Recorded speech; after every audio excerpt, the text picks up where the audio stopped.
a haceros un pequeño resumen de las cosas que hemos ido estudiando en clase para aquellos que no habéis podido venir a estos días.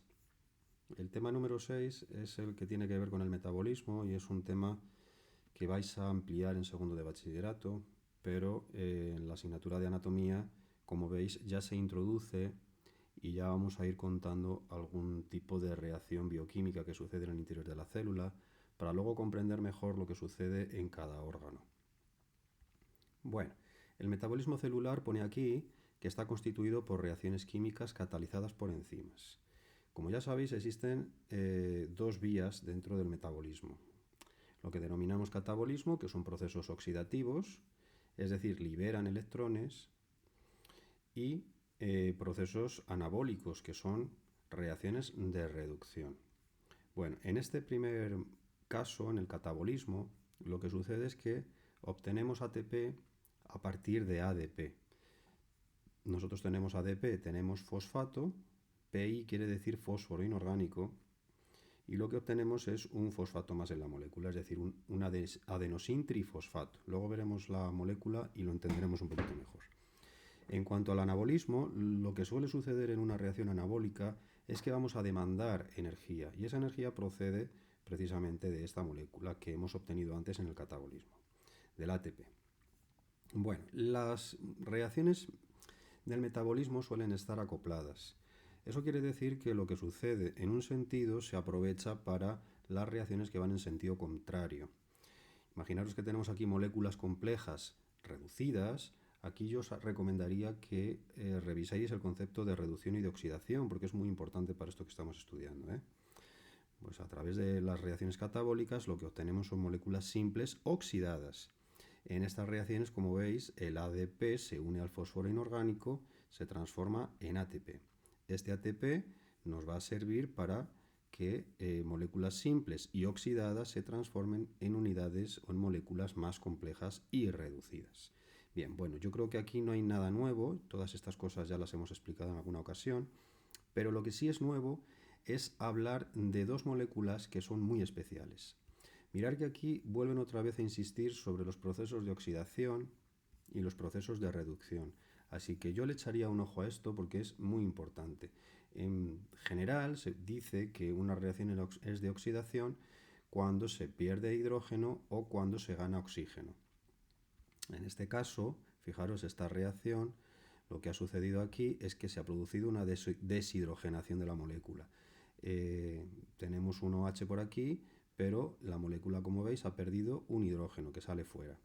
Aquí lo que sucede es lo contrario. Lo que sucede es que se introduce un oxígeno en la molécula, generándose, como veis, aquí tenemos un alcohol, pues lo transformamos en un ácido. Es decir, que se ha producido una oxidación.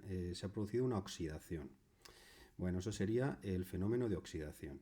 Y aquí tendríamos una reducción típica. La reducción más frecuente pues es la toma de hidrógenos por parte de la molécula. ¿Veis? Aquí lo que sucedería es que generaríamos un hidrógeno más o meteríamos un hidrógeno más en la molécula, produciendo pues una molécula diferente. En este caso, el hidrógeno, el H2O, se vería comprometido en la parte interna de la molécula. Bueno, las enzimas generalmente, como ya sabéis y ya deberíamos conocer, son catalizadores que sirven para que las reacciones puedan llevarse a cabo. Estas catálisis o estas reacciones catabólicas necesitan que haya una activación, se necesita que se produzca una activación. Esa activación se puede dar de muy diversas formas, pero no se puede producir si no hay calor suficiente en el entorno. Y ese calor también se produce en las reacciones catabólicas. Aquí, cuando decíamos que se producía, en las reacciones catabólicas se produce energía, y esa energía se manifiesta en muchas ocasiones en forma de calor que va a servir luego para que las enzimas puedan funcionar correctamente. Fijaros que aquí aparecería una enzima, es una proteína, el sustrato se colocaría en esta enzima y se produciría pues, la reacción que tenga que darse. En este caso se ha producido una fragmentación de la molécula que probablemente puede ser debida a una oxidación o una hidrólisis. Bueno, se puede producir en este caso. Y luego tenemos dos moléculas muy importantes que van a ser el NADH y el FAD. Estas moléculas se reducen, ¿veis?, en reacciones acopladas. Vamos a explicar esta que tenéis aquí en grande, que sería una reacción típica del ciclo de Krebs, que ahora vamos a hablar de él.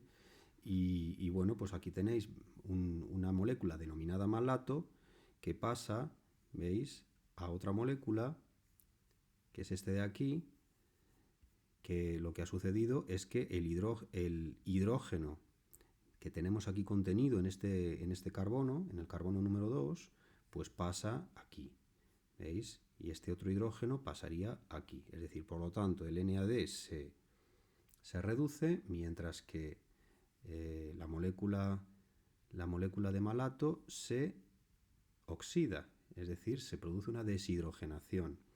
La enzima que está implicada en este proceso es específica de esta reacción. Es una enzima que solo actúa en este punto del ciclo de Krebs y en ningún otro. Es la denominada malato deshidrogenasa en este caso. Bueno, más adelante hablaremos del ciclo de Krebs y veremos pues, que hay más de una reacción en cascada y que cada una de esas reacciones está realizada o está catalizada por una enzima diferente. Con el FAD sucede algo parecido. Lo que pasa aquí, veis, es que el FAD se reduce también a costa de oxidar otra molécula. Bueno, ahora cuando veamos algún ejemplo lo entenderemos mejor.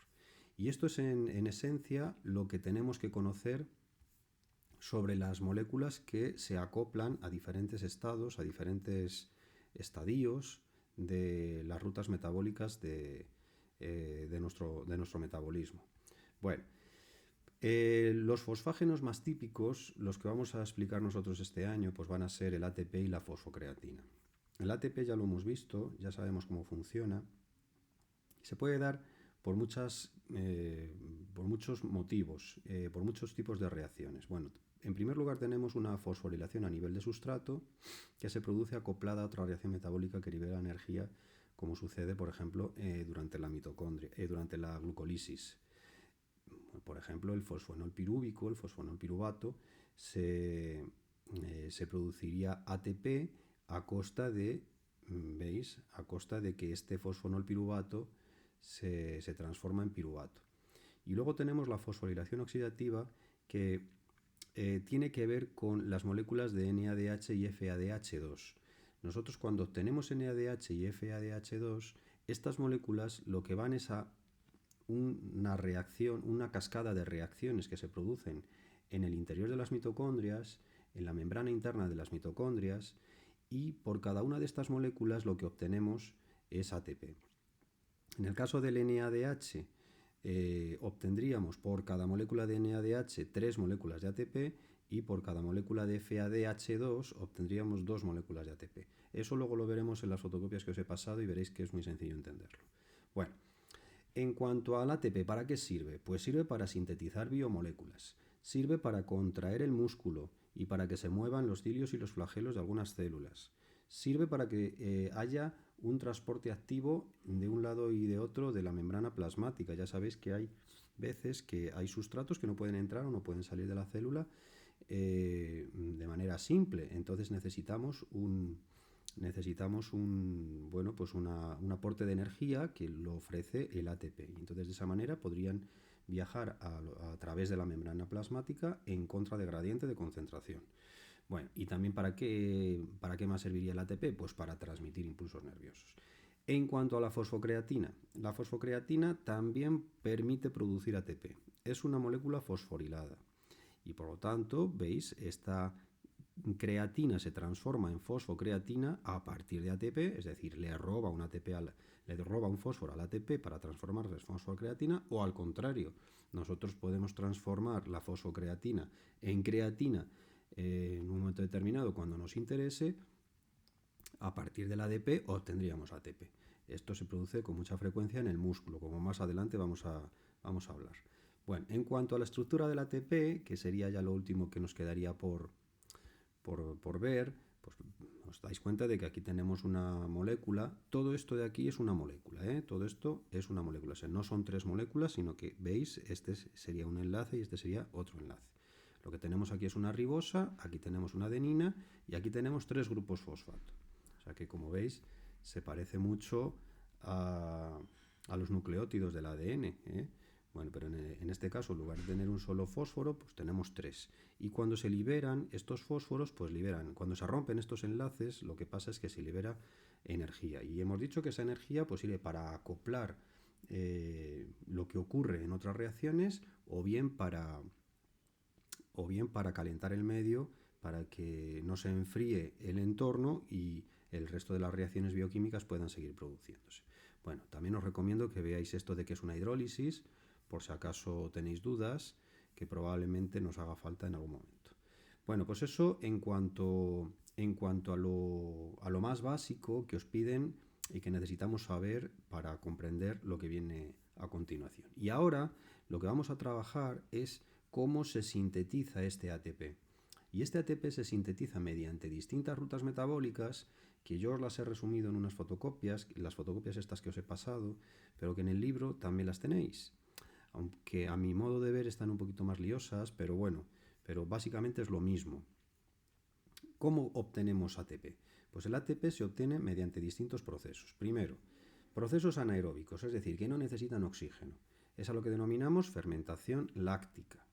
La fermentación láctica es uno de los procesos por los cuales obtenemos ATP. ¿Cómo se hace cómo es esta reacción? Pues esta reacción lo que ocurre es que nosotros pasamos, a ver si lo vemos por algún sitio, anaerobio, se realiza en dos etapas. Primero tenemos una glucólisis, proceso en el cual la glucosa se oxida hasta dos moléculas de ácido pirúvico, piruvato, y una segunda fase, reducción del piruvato a lactato. ¿Veis?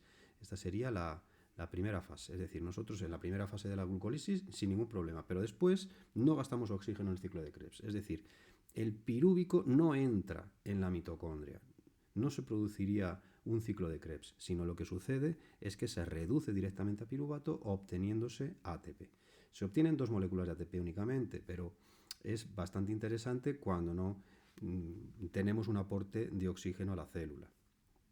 Bueno, aquí lo tenéis, veis, la glucosa pasa a dos pirúvicos y estos dos pirúvicos pasan a dos lactatos, pirúvicos o piruvatos, me da igual, ¿eh? Y pasan a dos lactatos mediante una fermentación. Lo que sucede, si os dais cuenta, es que se están produciendo dos ATPs en esta glucólisis de forma neta. Este NADH sirve para estar oxidando la glucosa a piruvato continuamente mediante la reducción acoplada del NADH en NADH.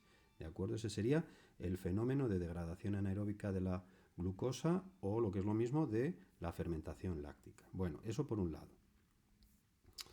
Por otro lado, vamos a hablar un poco de los procesos aerobios, que sería la respiración celular propiamente dicha.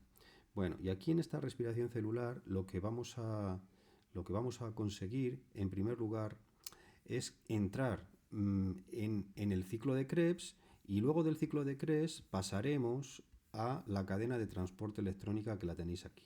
¿Veis? Esta la tenéis aquí explicada. En esta cadena de transporte electrónico lo que obtenemos es, mediante un fenómeno denominado fosforilación oxidativa, lo que obtenemos es que cada molécula de NADH se transforma en tres moléculas de ATP, aquí los veis, y cada molécula de FADH2 se transformaría en dos moléculas de ATP. Aquí tendríais todo el proceso resumido, os lo leéis si tenéis paciencia y os lo miráis con calma, y eso sería en principio en lo que consistiría la obtención del ATP. Para ayudaros un poco a vosotros, pues lo que he hecho ha sido ofreceros estas fotocopias que veis por aquí. Básicamente es lo mismo. Es lo mismo, lo que pasa que un poquito mejor explicado. Aquí nos habla otra vez del ATP, que es la molécula más importante, etcétera, etcétera. El metabolismo, anabolismo y catabolismo aprovechan la energía que transporta el ATP en forma de sus enlaces fósforos. Y aquí tenéis una imagen que yo creo que es bastante importante. Bueno, La glucosa se transforma en piruvato mediante un fenómeno denominado glicólisis o glucólisis, por la que se obtiene ATP. En caso de que no haya oxígeno, este piruvato se va a transformar mediante una fermentación y no va a entrar en la mitocondria, ¿vale? Ese sería el fenómeno de fermentación láctica.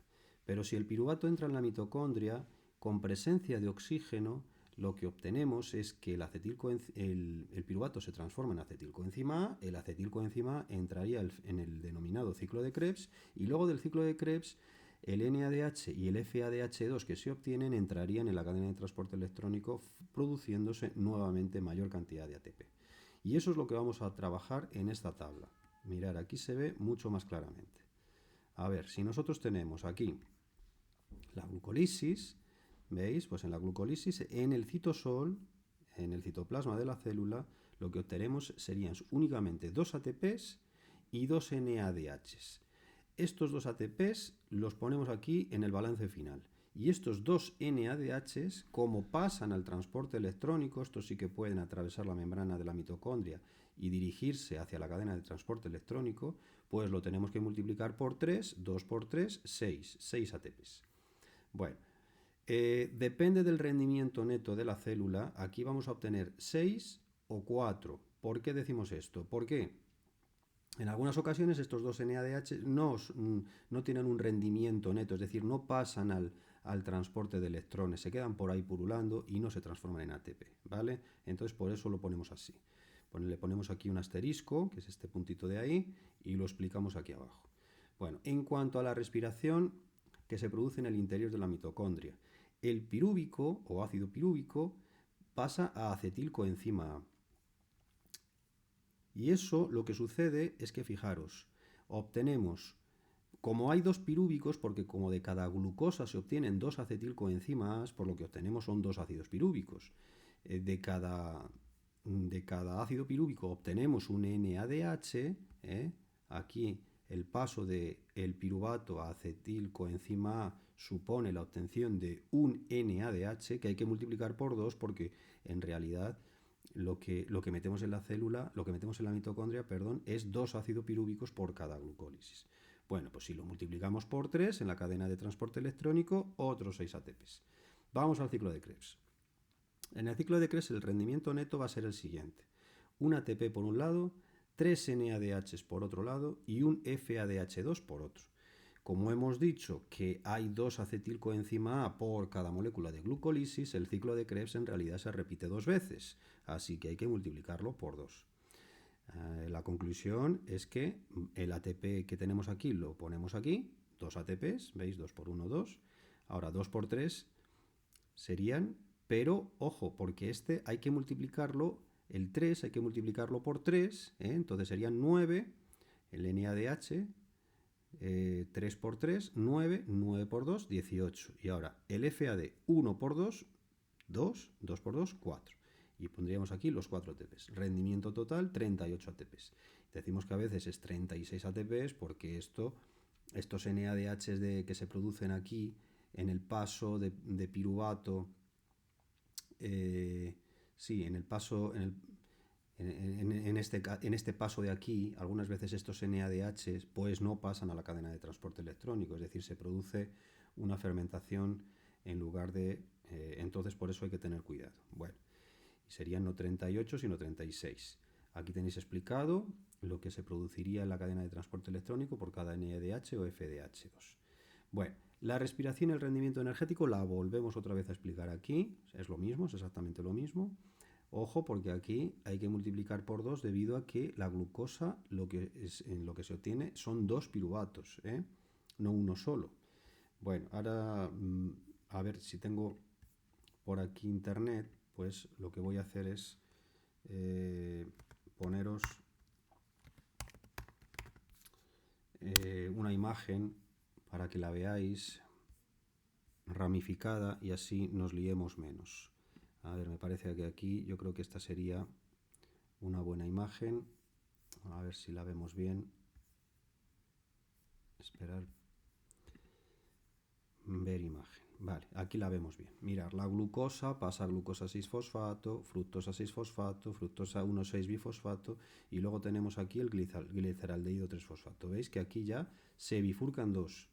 Así que al bifurcarse en dos, fijaros que la glucosa tiene 6 átomos de carbono y estos ya tienen 3 átomos de carbono. Ya tienen 3 átomos de carbono cada uno, 3 y 3, 6.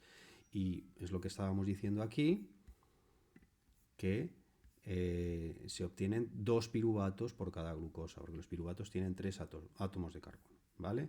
Entonces ahora las cadenas, las rutas correspondientes seguirían desde aquí y por eso ya tenemos que duplicarlo todo. Bueno, a ver, continuamos hablando un poquito del paso de ATP a energía. Los dos últimos enlaces de fosfato son de alta energía. Cada enlace almacena unos 7300 calorías de energía por mol de ATP en condiciones normales. Por tanto, cuando se separa un radical de fosfato de la molécula pueden utilizarse 7300 calorías para proporcionar energía a la contracción muscular y a otras reacciones, ¿vale? Bueno, aquí tenemos el equivalente, bueno, en moléculas, no hay, creo, ningún problema en entender esto. Y ahora el ATP está en continua formación y en una situación de estrés muscular, ejercicio físico, las reservas duran unos cuantos segundos, muy poquitos, en el interior de la célula. Por esa razón el músculo suele usar una sustancia parecida, la denominada fosfocreatina, es decir, se agota todo el ATP que nos viene de la glucólisis y entonces tiramos de esta otra sustancia que se denomina fosfocreatina. A este sistema es al que denominamos sistema energético de los fosfágenos o del fosfágeno, que ya lo hemos explicado antes. Esta fosfocreatina lo que hace es fosforilar el ATP, pero esta molécula se desfosforila, es decir, se produce un acoplamiento de las dos moléculas. Bueno, los fosfágenos, o a veces también llamados compuestos macroérgicos, son compuestos que las células utilizan para almacenar energía de rápida utilización. Se les conoce también como compuestos amortiguadores de fosfatos de alta energía y se encuentran principalmente en el tejido muscular de los animales. Bueno, los fosfágenos son compuestos fosforilados de tipo guanidina. Se encuentran vinculados al estado energético y a la hidrólisis del ATP por medio de correspondientes reacciones mediadas por una fosfagenoquinasa. O sea que la fosfagenoquinasa sería una enzima que se encontraría aquí en medio y es la que se encarga de realizar este acoplamiento de reacciones, este acoplamiento de las dos moléculas. Bueno, y aquí tenéis las moléculas representadas por si tenéis curiosidad de cómo se produce esto. Fijaros que aquí tenemos el ATP y esta sería la creatina y la fosfocreatina. Esta sería la creatina, esta sería la fosfocreatina, aquí tendríamos el ATP y aquí el ADP. Bueno, una cosa muy importante es que necesitamos magnesio para que esto pueda funcionar. Aquí es donde entran en juego pues, los cofactores de algunas enzimas que van a ser muy importantes. Si nos quedamos sin magnesio, evidentemente las quinasas no funcionan, etc. Bueno, sistemas energéticos que se van a ir poniendo en funcionamiento.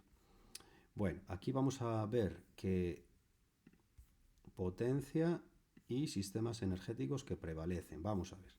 A máxima potencia, es decir, entre los 0 y los 15 segundos, cuando se hace ejercicio a máxima potencia, lo que está funcionando es el sistema del fosfágeno casi exclusivamente.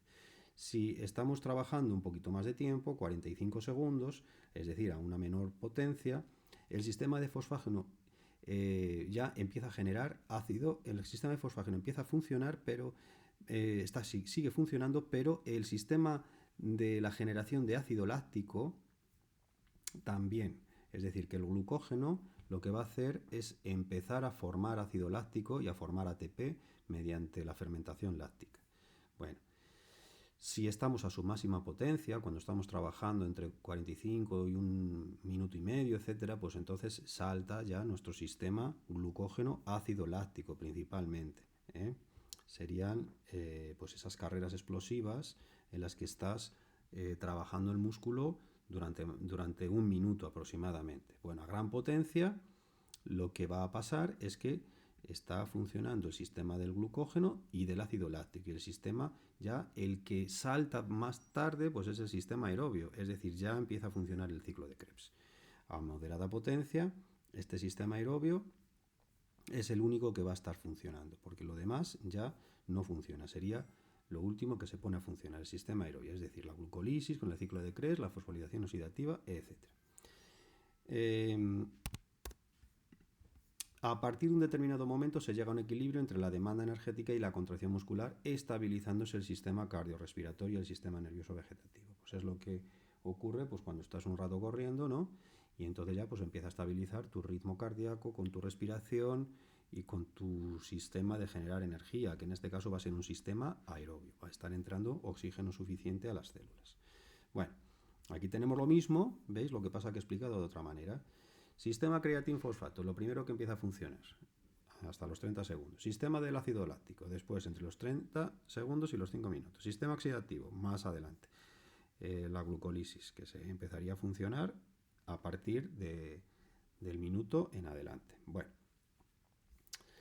Relación entre el rendimiento energético de la respiración celular y la combustión calórica. La energía se cuantifica en unidades de energía, la más utilizada es la caloría. Una caloría se representa por estos símbolos que ya conocemos todos, ¿no? Una kilocaloría o una C mayúscula. Otras veces se representa en kilojulios o en megajulios. Aquí, bueno, simplemente lo que hacemos es definir qué es una caloría y ya está. Y esto se podría aplicar a los alimentos que ingerimos, porque ya sabéis que cada uno de los alimentos que se ingieren pues se pueden expresar también en kilocalorías. Y esto serían las fotocopias, y esto yo creo que sería lo más importante que debemos conocer de este tema.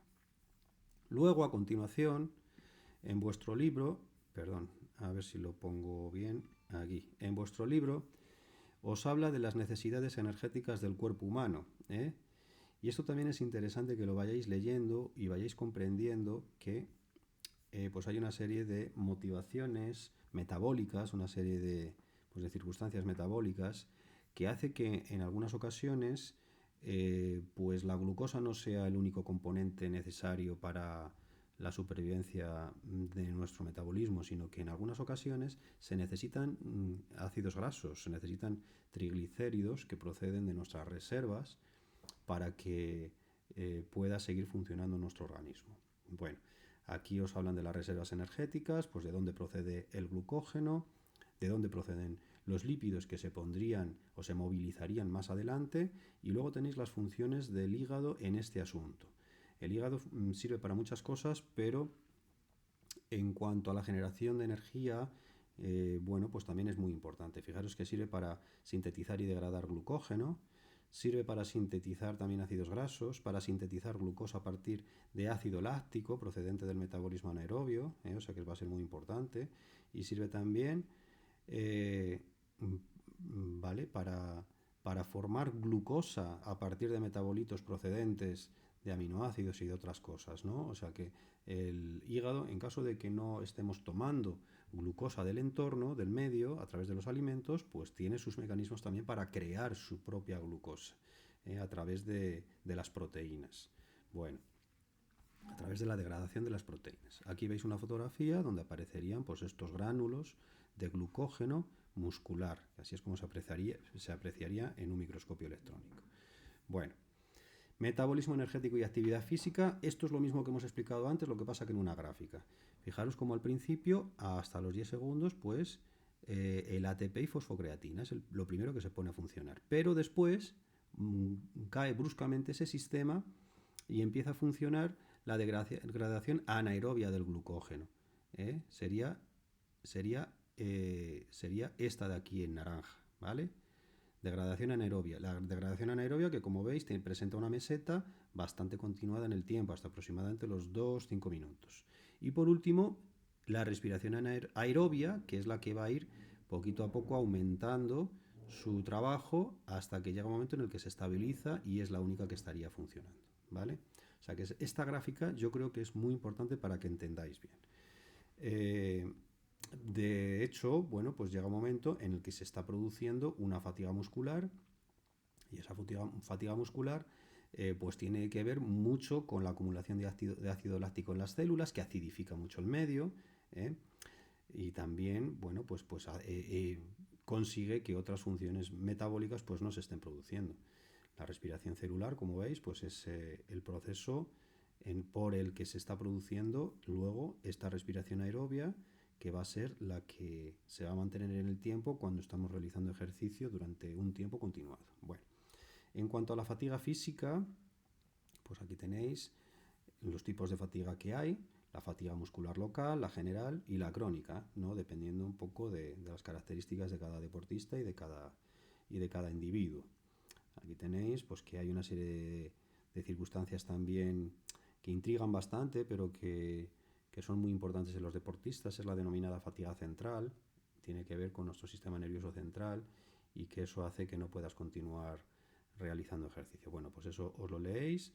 Y en cuanto a los mecanismos fisiológicos de esta fatiga física, pues tiene mucho que ver la deficiencia de oxígeno, que no haya sustratos en el medio. Si no tenemos glucosa, pues evidentemente pues va a ser un problema si no hay glucógeno. Que se acumula el ácido láctico y fosfato, esto hace que se acidifique mucho el medio.